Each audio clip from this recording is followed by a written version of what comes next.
આજે આપણે દીર્ઘ ઈનો નિયમ 1 જોશું.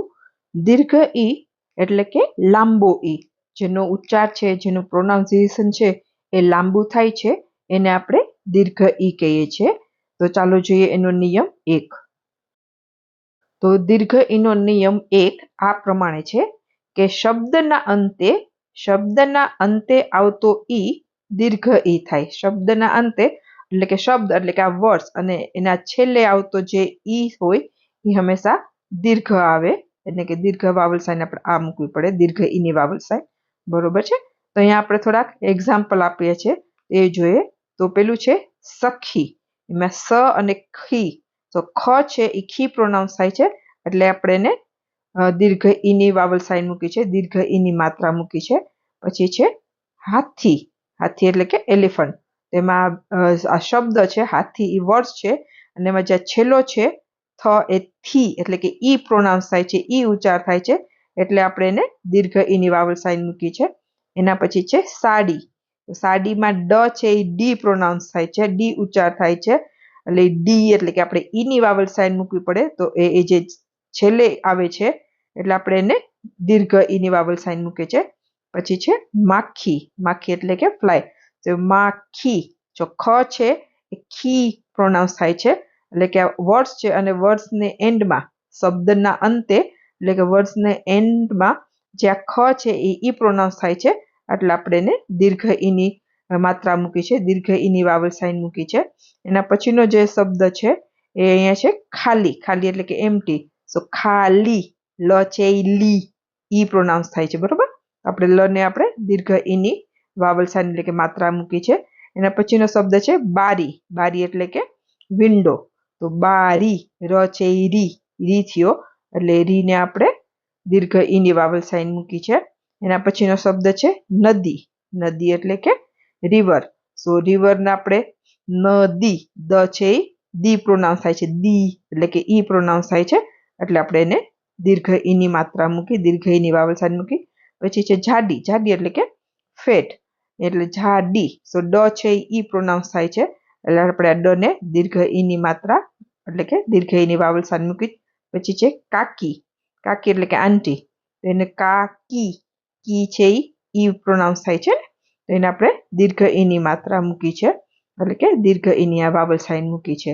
એટલે હવે આ નિયમ આપને સમજાઈ ગયો હશે કે શબ્દના અંતે આવતો ઈ દીર્ઘ ઈ થાય, એટલે કે કોઈ પણ વર્ડ્સ હોય અને એમાં છેલ્લે ઈ જે કોન્સોનન્ટ પ્રોનાઉન્સ થતું હોય તો આપણે એને ઈની માત્રા મૂકવી જોઈએ, એટલે કે વ્યંજન હોય તો આપણે એને ઈની માત્રા, દીર્ઘ ઈની માત્રા મૂકવાની હોય, જે આ સાઉન્ડ હોય એની પાછળ આપણે મૂકીએ છીએ ઈ. તો બરોબર છે. તો આપણે આ નિયમ 1 દીર્ઘ ઈનો સમજાઈ ગયો હશે. તો હવે આપણે થોડાક વધુ શબ્દો જોઈએ, અને નિયમ 1 આપણે જોઈએ પ્રમાણે કે શબ્દના અંતે આવતો ઈ દીર્ઘ થાય. તો અહીંયા જે પેલું આ જે વર્ડ છે એ છે કડલી, કડલી એટલે આપણે હાથમાં જે બ્રેસલેટ પહેરીએ એમાં, તો કડલી, સો લ છે એ લી પ્રોનાઉન્સ થાય છે, ઈ પ્રોનાઉન્સ થાય છે, એટલે આપણે એને દીર્ઘ ઈની માત્રા મૂકી. બરોબર છે. બીજો વર્ડ છે ખાટલી, તો લ છે એ અગેન અહીંયા આપણે ઈ પ્રોનાઉન્સ થાય છે, એટલે આપણે દીર્ઘ ઈ, શબ્દના અંતે એટલે વર્ડ્સની છેલ્લે આવતો ઈ. બરોબર. પછી માટલી એટલે કે પોટર, આપણે ક્લે પોટ હોય ઈ, એમાં લ છે ઈ પ્રોનાઉન્સ થાય છે, એટલે આપણે આ દીર્ઘ ઈની માત્રા એટલે કે વાવલ સાઈન મૂકી. એના પછીનો જે શબ્દ છે એ છે કથાઈ, કથાઈ એટલે કે મરૂન કલર, આપણે જે મરૂન રંગ હોય છે એને આપણે કથાઈ કલર કહીએ છીએ. તો અહીંયા છે કથાઈ, સો અહીંયા ઈ પ્રોનાઉન્સ થાય છે, એટલે કે અહીંયા આપણે વાવલ્સ પ્રોનાઉન્સ કરીએ છીએ, જે છે ઈ જ દીર્ઘ ઈ. સો આ જે વર્ડ્સ છે એની છેલ્લે ઈ આવે છે, વર્ડ્સને અંતે એન્ડમાં ઈ આવે છે, એટલે આપણે અહીંયા ઈ દીર્ઘ ઈ આવે. બરોબર છે.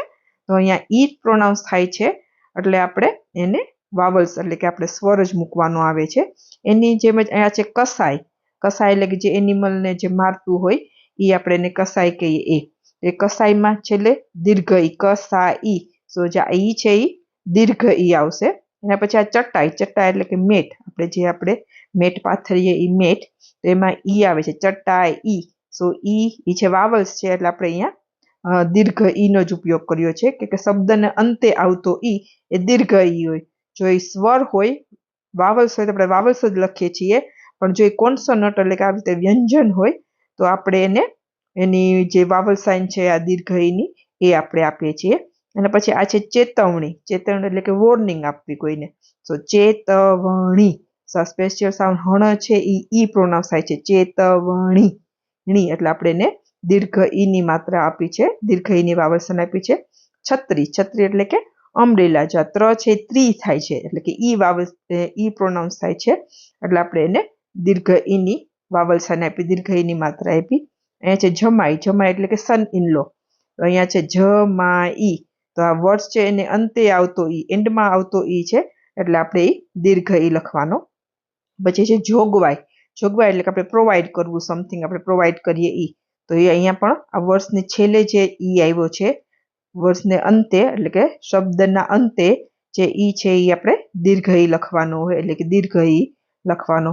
અને આપણે જે મોટો ઈ કહીએ છીએ બરોબર છે. એના પછી છે ઢીંગલી. ઢીંગલી એટલે કે ડોલ. સો ઢીંગલી. આ લી છે ઈ પ્રોનાઉન્સ કરે છે એટલે આપણે એને દીર્ઘ ઈની વાવલ સાઇન આપી છે. એની જેમાં છેલ્લો છે થાળી. થાળી એટલે કે પ્લેટ. આપણે જે સ્ટીલની પ્લેટ હોય. સો આ થાળી રી છે ઈ પ્રોનાઉન્સ થાય છે એટલે આપણે એને એ વ્યંજન છે બરોબર છે એટલે કે કોન્સોનન્ટ છે એટલે આપણે એને દીર્ઘ ઈની માત્રા મૂકી છે, દીર્ઘ ઈની વાવલ સાઇન મૂકી છે. તો આવી રીતે હવે આપને સમજાઈ ગયું હશે કે શબ્દના અંતે આવતો ઈ હોય એ દીર્ઘ ઈ થાય બરોબર છે. હવે આની સાથે એક અપવાદ છે એ પણ આપણે હમણાં જોઈએ. તો અહીંયા દીર્ઘ ઈના નિયમ સાથેનો એક અપવાદ પણ છે જે મેં કીધું એ પ્રમાણે. તો એ અપવાદ એવો છે કે જ્યારે તત્સમ શબ્દો હોય, જ્યારે તત્સમ શબ્દો હોય ત્યારે આ નિયમ એક પ્રમાણે શબ્દના અંતે દીર્ઘ ઈ ના પણ આવે.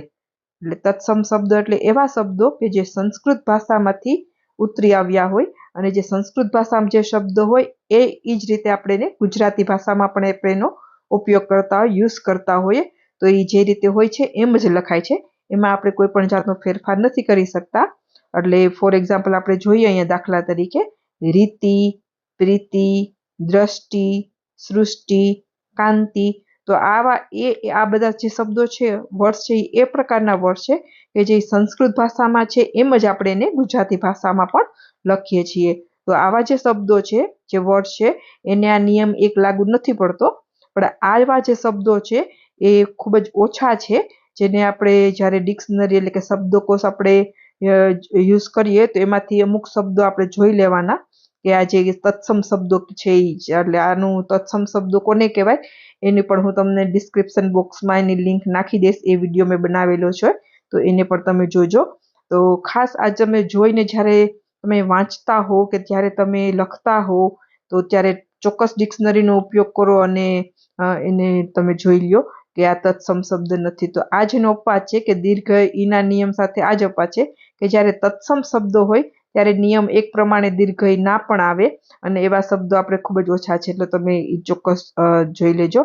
બાકી જે આપણો નિયમ એક છે એ જ પ્રમાણે આવશે કે શબ્દના અંતે આવતો ઈ હોય તો એ દીર્ઘ ઈ જ આવે બરોબર છે. પણ જે તત્સમ શબ્દો હોય જે સંસ્કૃત ભાષામાંથી ઉતરી આવ્યા હોય તેવા શબ્દોને આ નિયમ લાગુ નથી પડતો. તે ખાસ નોંધ લેજો.